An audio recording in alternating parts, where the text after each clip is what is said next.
ሰላም ሰላም፣ ውድና የተከበራችሁ የቻናሌ ቤተሰቦች እንዴት ናችሁ? ደህና ናችሁ ወይ? እኔ በጣም ደህና ነኝ፣ እግዚአብሔር ይመስገን። እናንተም በያላችሁበት የልዑል እግዚአብሔር ሰላም ከእናንተ ጋር ይሁን። እንዴት ናችሁልኝ? እኔ ያለው ክብሩ ይስፋ። ቤተሰቦቼ ያው እንግዲህ ሁሌም የሆኑ ጥያቄ የሆኑብኝ ነገሮች ነው ይዤላችሁ የምመጣውና አላቅም ማለት ብዙ ሰዎች በኮሜንት ድራማ እንደሆነ አይነት ነገር ነው እየታወቀም ያለው። አንደኛ ደግሞ እየመሰለንም ያለው ነገር ማለት ነው። እንግዲህ እንደምታውቋቸው ሳምና የሚባሉ ሳሚና እሙ ማለት ነው። ይቅርታ እኔ በጣም ግራ ገብቶኛል ማለት አንዳንዴ አትፍረድ ይፈረድብሃል የሚባለው ነገር አለ አይደለ? ያንንም ፍራቻ የእውነት አላቅም፣ ግን የሆነ ድራማ ነው ኦር ደግሞ ሪል ህይወት ነው ይሄ ነገር ማለት አንደኛ ሪል ይመስላልም ሲታይ ማለት ነው። ምክንያቱም እሙ እንደምታውቋት እንግዲህ ምንም አይነት ነገሮችን እያስተዋለች አይደለም አሁን ላይ ማለት ነው። እያየናት እንዳለው ከሆነ በቃ ኖርማሊ ራሷን አታውቅም፣ ራሷንም አይደለችም። ያው እንግዲህ የድሮ ፍቅረኛዋ ምንድን ነው ይሄ የሚባለው? ይሄ የሆነ የተልከሰከሰ አይነት ነገር በአዳም ልኮ ነገሮችን እንዳደረገባት ነው እየሰማነውም እያየን ያለነውም ማለት ነው። እና እግዚአብሔር ከእንደዚህ አይነት ከአውሬ ከሆነ ሰው ይሰውራችሁ፣ እውነት ከሆነ ማለት ነው። በጣም ነው የሚከብደው። እውነት ነው አይደለም ብላችሁ ደግሞ ለመጠራጠር ምን እንደሚያጠራጥራችሁ ታውቃላችሁ? እውነት ከሆነ ሳሚ ለምንድን ነው ከዚህ ከመተተኛው ልጅ ጋራ የሚጋፈጠው? ኦር ደግሞ በዚህ ልክ መሄዱ ለምንድን ነው አስፈላጊ የሆነው? ማለት እሱ እንግዲህ ቪዲዮ ላይ እንደምናውቀው ከሆነ እሱም እናት አባት አለው፣ እሷም እናት አለቻት፣ እህቶች አሏት። ያው አባቷ በህይወት እንደሌለ ተናግራለች። ግን እሷ የምር በቃ ልጅቷ የምር በዚህ ልክ ታማ ከሆነ ከዚህ ከመተተኛው ጋር መታገል ነው የሚሻለው ወይስ ልጆቹን ወይ ለሷ ቤተሰብ ወይ ለሱ ቤተሰብ ሰጥቶ ቤቱን ቆልፎ እሷን ጸበል መውሰድ ነው የሚሻለው?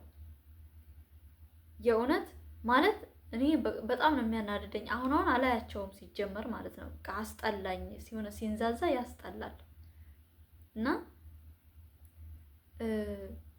የምር ታማ ከሆነ የምር በዚህ ልክ ማለት በቃ ታማ ከሆነም ነው አይደለም ነው ግራ ነው የሚያጋባው። ምክንያቱም አሁን ላይ እያየነው እንደሆነ ግን ልጅቷ እንደታመመች ነው የሚያሳየው። ራሷን አታውቅም። ራሷን በቃ ምንም ነገር የምታውቀው ታሪክ የላትም።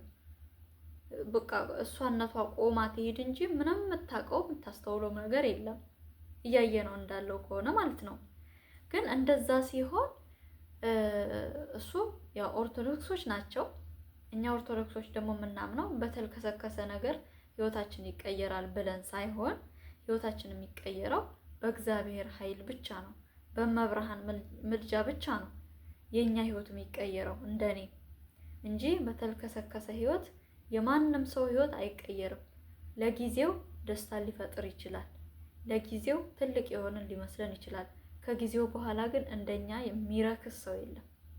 በተልከሰከሰ መንገድ ከሄድን ያ በዛ መንገድ የሄደው ሰው እንደሱ በጣም ርካሽ የሚባል ሰው የለም። እና ይሄ ነገር ካለ ልጆቹን ለቤተሰብ ሰጥቶ እሱ ሚስቱን ይዞ ለምንድን ነው ጸበል የማይገባው? እኔ ይሄ በቃ አይምሮ ላይ ጥያቄ ሆነብኝ ማለት ነው። ግን እሱ እዛ ጋር እያደረገ ያለው ምንድን ነው? ሁሌ ከዛ ልጅ ጋር መደባደብ፣ ረበስማ በሽቶ ያመጣል፣ በሽቶ ላይ ያፈዛቸዋል፣ ይጥላቸዋል፣ እሷን ይወስዳል። ከዛ ከእንደገና ደግሞ ሲነቁ ራሳቸውን ሲያውቁ እሷን ይፈልጋሉ፣ ያመጣሉ። ከእንደገና ደግሞ ሁለተኛው ልጃቸውም ልጄ ነው አለ፣ እሱንም ወሰደ።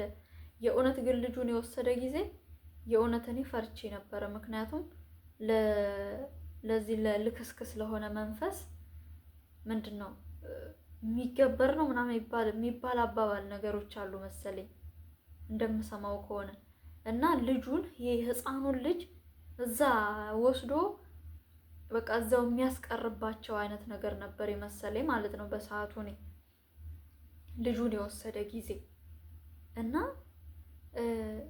ባይዘዌ ትዝ ካላችሁ ቤተሰቦቼ የመጀመሪያ ልጇንም የወለደች ጊዜ እንደዚሁ አሟት ነበረ። ማለት አላቅም ስንት ፍቅረኛ እንዳላት ወይም ደግሞ ይሄኛው ራሱ ይሆን የዛኔ የሚያሳመማት አይዶን ነው። ግን የመጀመሪያ ልጇን ራሱ እንደወለደች አካባቢ መስተፋቅር በፀጉሯ ነበር ያደረጉባት ማለት ነው። እሱን ደግሞ ያረገው ሰው ያው ሲያስፈራሩት ሲመቱት ምናምን ከመታሰር ብለው ሲያማርጡት ከምትታሰርና ማርከሻውን ከምትሰጠን ብሎ ሳሚ ሲያስፈራራው እንግዲህ ይሄ ማርከሻ ነው ምንድነው የሚባለው መድኃኒት ሰጣት። ከዛ ልጅቷ ወደ ራሷ ተመለሰች፣ ዳነች ማለት ነው። ዳነች። ረዥም ጊዜ ነው እንግዲህ አሁን የልጃቸው እንኳን አድጓል። አሁን ደግሞ ድጋሚ ሁለተኛ ልጅ ስትወልድ እኔ ግራ የገባኝ ያኛውንም ስትወልድ ከወለደች በስንተኛ ጊዜዋ ነው? ገና አራስ ሆና ማለት ነው። እና በስንተኛ ጊዜዋ ነው ታማኝ ነበረው እንደዚህ አድርጎባታል ተብሎ አሁንም ይሄንን ልጅ ወልዳ በጣም በትንሽ ጊዜ ውስጥ ገና አራስ እያለች ነው እንግዲህ ይሄ ነገር የተጀመረው ማለት ነው። ማለት ለምንድን ነው ማለት በዚህ ልክ እኔ እንጃ። የድሮ ፍቅረኛስ ቢሆን በዚህ ልክ ፈተናንም መመኘት ለምን ያስፈልጋል?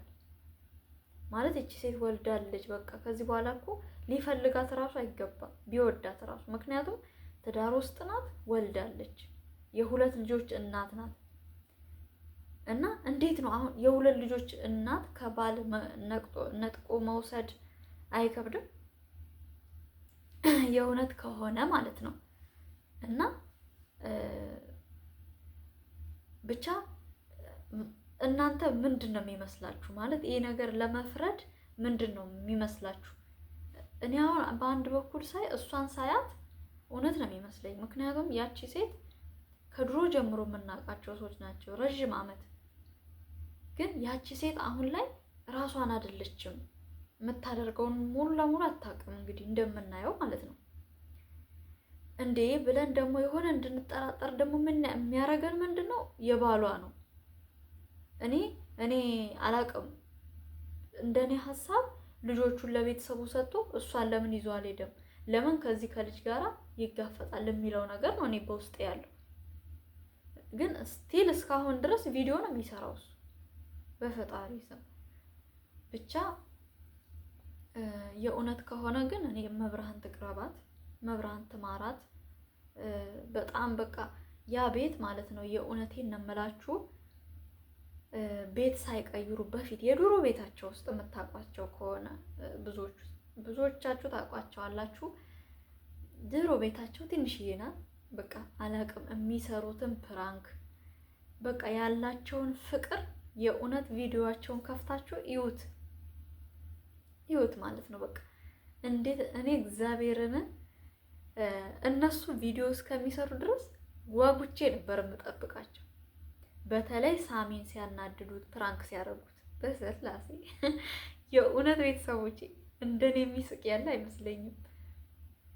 በቃ በጣም የደስታ ምንጮቼ ናቸው የነበሩት።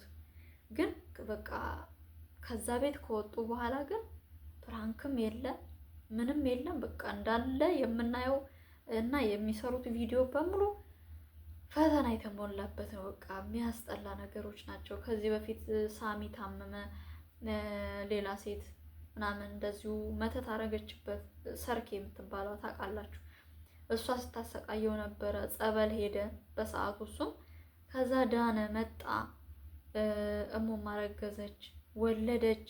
ከወለደች በኋላ ደግሞ አሁን ደግሞ እሷ በጣም ነው የሚከብደው። ይሄ ማለት በጣም ነው የሚከብደው የእውነት ከሆነ ማለት ነው። እና ከዛ ቤት ከወጡ በኋላ ፕራንክ የለ ሳቅ የለ ምናምን በቃ ብቻ ያሳዝናሉ፣ አሁን ባሉበት ደረጃ ማለት ነው። የእውነት ከሆነ በጣም ነው የሚያሳዝኑት። እግዚአብሔር ይድረስላቸው ነው የሚባለው።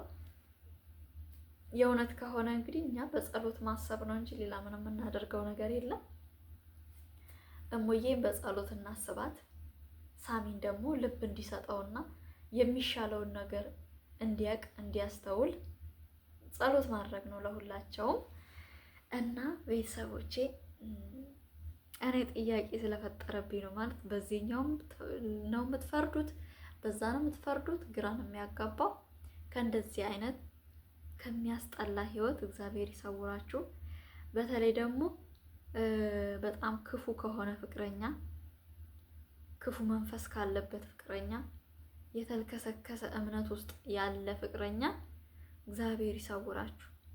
ሴቶች ብዙ ፍቅረኛ እንዳትይዙ። እግዚአብሔርን የእውነቴን ነው። እኔ በጣም እየፈራው ነው። በዙሪያ ያሉ ጓደኞቼ ራሱ እየፈራው ነው አሁን ላይ ማለት ነው። ምክንያቱም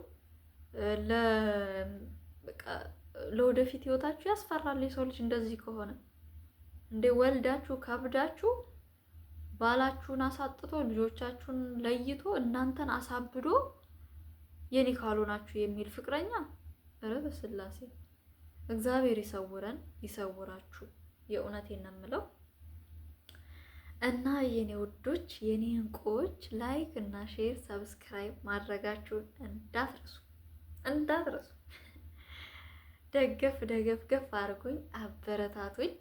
በጣም ነው የምወዳችሁ፣ በጣም ነው የማከብራችሁ። ላይክ ሼር ሰብስክራይብ እያደረጋችሁ ስለምታበረታቱኝ እግዚአብሔር ያክብርልኝ። በጣም አመሰግናለሁኝ። ክበሩልኝ። በቀጣይ ቪዲዮ እስከምንገናኝ ድረስ ደግሞ ሀገራችን ኢትዮጵያን እግዚአብሔር ሰላም ያደርግልን፣ እኛንም ባለንበት እግዚአብሔር ይጠብቀን።